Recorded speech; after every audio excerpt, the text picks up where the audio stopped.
Assalamu alaikum masu kallon mu, barkamu da sake kasance da tashirin mu ta Kannywood Exclusive TV. Yau Lahadi 6 ga watan Disamba na shekarar 2020. Suna na Hawwa Yusuf Muhammad. Ni ce wadda zan karanto muku labaran namu na wannan mako. Da farko ga kanansu. A cikin labaran namu za ku ji jerin sunayen 'yan matan da amaryar Nuhu Abdullahi ta kasa. An shirya fim na musamman kan yadda ake kashe-kashe da kuma garkuwa da mutane a Arewa. Bayan an kori shari'ar Naziru Sarkin Waka, ko kun san sauran 'yan Kannywood ɗin da suke a tsilla-tsilla?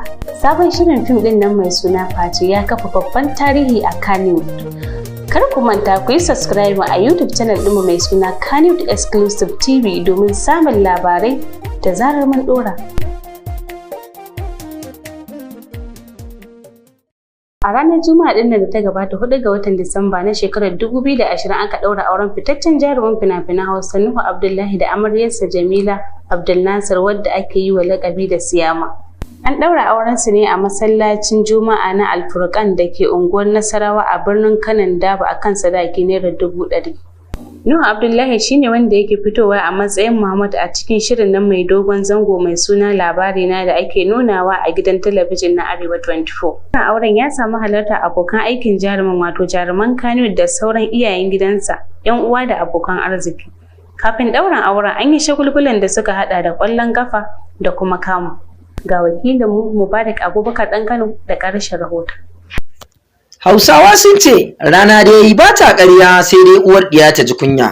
A ranar Juma'ar da ta gabata ne 4 ga watan Disamba ta shekara 2020 aka ɗaura auren jarumi Nuhu Abdullahi da amaryarsa Jamila Abdulnasir Siyama. Ɗaurin auren da ya samu halartar abokan aikin angon a Kannywood, manya da ƙananan su sun yi kara sun halarta. A gefe guda kuma wata tambaya da mutane suka daɗe suna yi ita ce, menene makomar 'yan matan da ake zargin jarumin yana soyayya da su musamman a Kannywood, wanda an share raɗin cewa suna soyayya da Fati Washa sakamakon wani furici da yi na cewa zai iya aurenta a wata fira da yi a gidan jaridar Blueprints da suka taɓa yi da shi a wasu shekarun baya. Haka zalika wasu daga cikin makusantanta sun tabbatar da cewa yana wata zazzafar soyayya da wata mai suna Aisha Ibrahim da ke garin Sokoto, wanda ake zargin cewa tana cikin tashin hankali tun bayan da ta yi ido hudu da hotunan bikin. Ko da yake akwai masu ganin dama soyayyar tasu da Fati Washa bata fito fili ba, don kuwa an ga ta halarci wurin dinar bikin a daren jiya Asabar. Ita kuwa Aisha Sokoto yanzu ba a san halin da take ciki ba. Mubarak Abubakar ɗan Kano, labaran Kannywood Exclusive TV. Kamfanin shirya fina-finan Hausa mai suna Red Time Multimedia yana gab da kammala ɗaukar shirin fim ɗin da yake shirya mai suna Makahon Daji. Sabon shirin na kusan za a iya cewa labari ne wanda ba a saba ganin irinsa ba a mafi yawancin fina-finan da ake shiryawa a masana'antar shirya fina-finan Hausa wadda aka fi sani da Kannywood. Fim ɗin an shirya shi ne akan babban matsalar na da ta addabi arewacin Najeriya, wato faɗan Fulani da kuma garkuwa da mutane wadda aka shafa shekara da shekaru ana yi a wasu sassan arewacin Najeriya. Tun bayan bayyanar hotunan aikin a yanar gizo aka rinka cece-kuce yayin da wasu ke ganin fim ɗin kamar zai ƙara nuna waɗanda ba su san yadda ake ta'addanci ba hanyar da za su koya. A gefe guda kuma suna jinjina wa mashirya shirin domin a cewar su a wannan yanayin ne daman ya kamata a nusar da gwamnati halin da talakawa suke ciki. Ga wakilinmu Isa Sani Randawa da ƙarshen rahoton. Katafaren kamfanin shirya fina-finan Hausa mai suna Right Time Multimedia yana gab da kammala sabon aikin fim ɗin da yake shiryawa mai suna Makahon Daji. Shirin Makahon Daji dai ya tattara kusan manyan jaruman Kannywood a cikinsa. Kamfanin Right Time mallakin Alhaji Sani Sula Katsina haɗin gwiwa da gwamnatin jihar Katsina ne suka ɗauki nauyin shirya shirin. An shafa kusan kwanaki 10 ana ɗaukar shirin a wasu yankuna a garin Dutse, babban birnin jihar Jigawa, kafin daga bisani a dawo garin Kano inda a nan ne za a ƙarasa kammala aikin. Sabon salon da shirin ya zo da shi ne bai wuce irin yadda ake nuna yadda 'yan ta'adda da masu garkuwa da mutane suke cinkaransu ba babbaka ba a wasu yankunan arewa. Isa Sani Randawa, labaran Kannywood Exclusive TV. A makon da ya gabata ne mawaƙi Naziru M. Ahmad ya nemi gafarar gwamnatin jihar Kano domin a kawo ƙarshen shari'ar da yake yi da hukumar tace fina-finai da dab'i ta jihar wadda Ismail na Afakalla ke jagoranta. A wata takardar Naziru ya rubuta a ranar 23 ga watan Nuwamba na shekarar 2020 a ofishin kwamishinan yaɗa labarai na jihar Kano. Mawaƙin ya nuna damar shi bisa karya dokar sakin waƙoƙi da ya ba tare da an tace su ba. Jim kaɗan bayan karɓar tuban na Naziru a ranar Talata 1 ga watan Disamba, mai shari'a Aminu Gabari ya sallami shari'a da kotun ke yi wa Naziru kan zargin fitar da wasu waƙoƙi guda 2 ba tare da izinin hukumar tace fina-finai ba. Tun baya da takardar ba da haƙurin ta yaɗu a yanar gizo, mutane da dama musamman masoyan mawaƙin suke cike da farin ciki, har ma wasu na cewa durƙusawa da ba gajiyawa ba ne. Ga wakilinmu Isa Sani Randawa da cikakken rahoton. An dade ana kai gwaro ana kai mari tsakanin hukumar tace fina-finai ta jihar Kano da kuma Naziru M. Ahmad, wanda ake wa laƙabi da sarkin waka. Tun a watan Satumba na shekarar da ta gabata ne hukumar ta maka shi a kotu bisa zargin sakin wasu waƙoƙi 2 ba tare da izinin ta ba. Daga baya kuma aka ba da belinsa. Ko a lokacin da yawa magoya bayan mawaƙin sun yi kirarin cewa hukumar ta kama shi ne saboda bambancin ra'ayin siyasa, abinda ita hukumar ta ce ba haka ba ne. Kwatsam kwanan nan kuma sai aka sake komawa kotu inda aka tsare Naziru sarkin waka a bisa zargin ya kasa cika sharuɗan beli. Bayan ya kwana a gidan ɗan Kande, washe gari aka bashi sabon beli a bisa wasu tsauraran sharuɗa. A wannan karan ma magoya bayansa sun ce duk siyasa ce shugaban hukumar Alhaji Ismail na Abba Afakalla yake amfani da ita, sai dai shi Afakallahun ya sha musanta zargin da ake yi masa a wasu hirarraki da yake yi da wasu a kafafen watsa labarai. Kwatsam a ranar Talata 1 ga watan Disamba, alkalin da ke shari'ar Aminu Gabari ya sallami shari'ar gaba ɗaya wadda ake yi wa Naziru. Sai dai akwai masu ganin korar shari'ar ta Naziru da aka yi baya rasa nasaba da wata takardar neman afuwa da ya rubuta zuwa ga kwamishinan yada labarai na jihar Kano.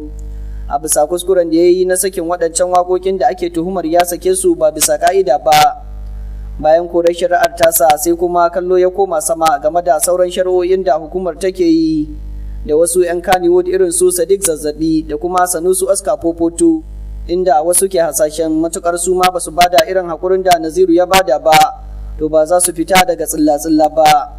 Isa Sani Randawa, labaran Kannywood Exclusive TV. Kafin mu ci gaba, ga wannan saƙon.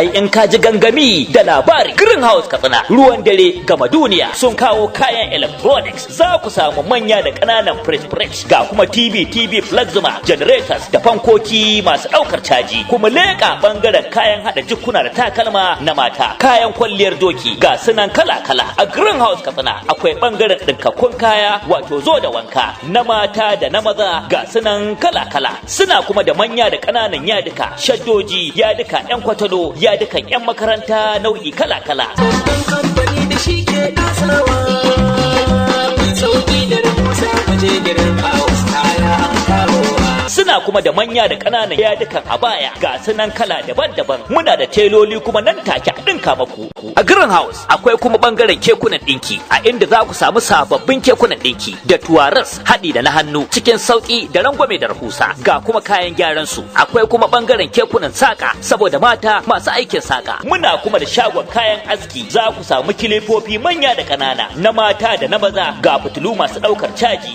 rediyo rechargeable haɗi da na'urorin gyaran gashi na mata. Akwai ɓangaren matsa kayan marmari irin su lemu, ayaba, kankana, rake da karas dan samari da 'yan mata da dattawa. Greenhouse Katsina suna nan a titin IBB daura da tsohuwar information daga tsallaken yamma a nan birnin Katsina.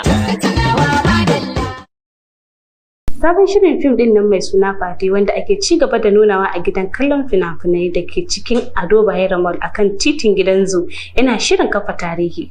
A wani sako da shafin yanar gizo wanda yake sanya ido akan fina-finan Hausa da ake nunawa a sinima mai suna Kannywood Box Office suka wallafa a shafinsu na Instagram sun ce, wannan ne karo na farko da fim ɗin Kannywood ya fito a rukuni na 5 a cikin fina-finan Najeriya guda 20 da suka fi kawo kuɗi a makon da ya gabata. Wannan nasara ta samo asali daga rashin dawowar 'yan kallo a sinimo. Tun bayan dawowa daga hutun coronavirus, wannan yake nuna irin bajintar da fim ɗin ya yi wajen kawo 'yan kallo a wannan yanayi. Wani ƙarin bajinta da fim ɗin ya yi shine a sinima ɗaya kacal ya kawo wannan mataki, sauran raguwar fina-finan kuwa duk a sinimo da yawa suka harhaɗa kuɗaɗensu. Ga wakilinmu Mubarak Abubakar ɗankane da ƙarashin rahoton. Fim ɗin nan da kamfanin shirya fina-finan Hausa wato mai shadda Global Resources suka shirya mai suna Fati, wanda ake ci gaba da nuna shi a Film House Cinema Kano, ya kafa babban tarihi a Kannywood. Kamar yadda wani shafin da ke kula da fina-finan Hausa da ake haskawa a sinima mai suna Box Kannywood Office suka wallafa, sun rubuta cewa fim ɗin Fati ya kawo naira miliyan 2.20 a sinima ɗaya tak a cikin kwanakin ukunsa na farko. A waɗannan kuɗin kaɗai shirin ya kasance a cikin rukunne na 5 a fina-finan Kannywood wanda suka fi kowaɗanne kawo kuɗi, wanda hakan babban nasara ce. Shi ne fim na 2 a cikin fina-finai na Kannywood wanda suka fi kawo maƙudan kuɗi a cikin kwana uku bayan Mati da Zazzau wanda Sadiq Sani Sadiq da Rahama Sadau suka shirya. Idan fim ɗin Fati ya ci gaba da tafiya akan nasarar da yake akai yanzu, tabbas cikin kwana 7 zai kasance a cikin jeri fina-finai guda 4. A kwana 10 kuwa zai kasance na 2, daga nan zai iya yi wa fim ɗin Mati a Zazzau barazanar sauko da shi daga mataki na 1. Dandazon makallatan fina-finan Hausa ne dai da kuma jaruman Kannywood suka halarci haska fim ɗin. A wurin kallon shirin ne aka sake ganin haɗuwar Adam A Zango da Alilu, wanda aka shafa dogon lokaci ba a sake ganin sa inuwa ɗaya ba. A zahirin gaskiya ne fim ɗin ya burge ni na ɗaya, na biyu kuma an samu jaruman sun bada haɗin kai, an yi ƙoƙari. Na uku kuma yana kira ne ga kan iyaye mata da suka kula da 'ya'yansu, musamman 'ya'yansu mata. Wannan fim ɗin dai ya yi kyau sosai. Ina burin kai ma da wance duk ku tattaro ina ku ku zo ku kalli shirin fim ɗin Fati, wato da kamfanin mai shadda investments. Na gode sosai. Masoyanmu mun kalli fim ɗin Fati kuma ya mana kyau, sannan muna gayyatar masoyanmu da su zo mu kalla tare gobe, maza da mata, kowa, yara ku zo gobe don mu kalla tare. Za mu dawo gobe, yau mun kalla ya kawo ta ko ba ga wani. Mun gode. Allah ya dande ka kalla, zaka ga hoto, zaka ga sound kamar yadda ake da bukata, sannan kuma ayyukansa ɗan kurakurai ba za a ce duk aiki babu kuskure ba, amma dai za ka daɗewa ga wani kuskure da za ka ce. Mubarak Abubakar ɗan Kano, labaran Kannywood Exclusive TV. Duka a nan muka kawo ƙarshen labaran namu na wannan mako, sai kuma wani mako idan Allah ya kai mu.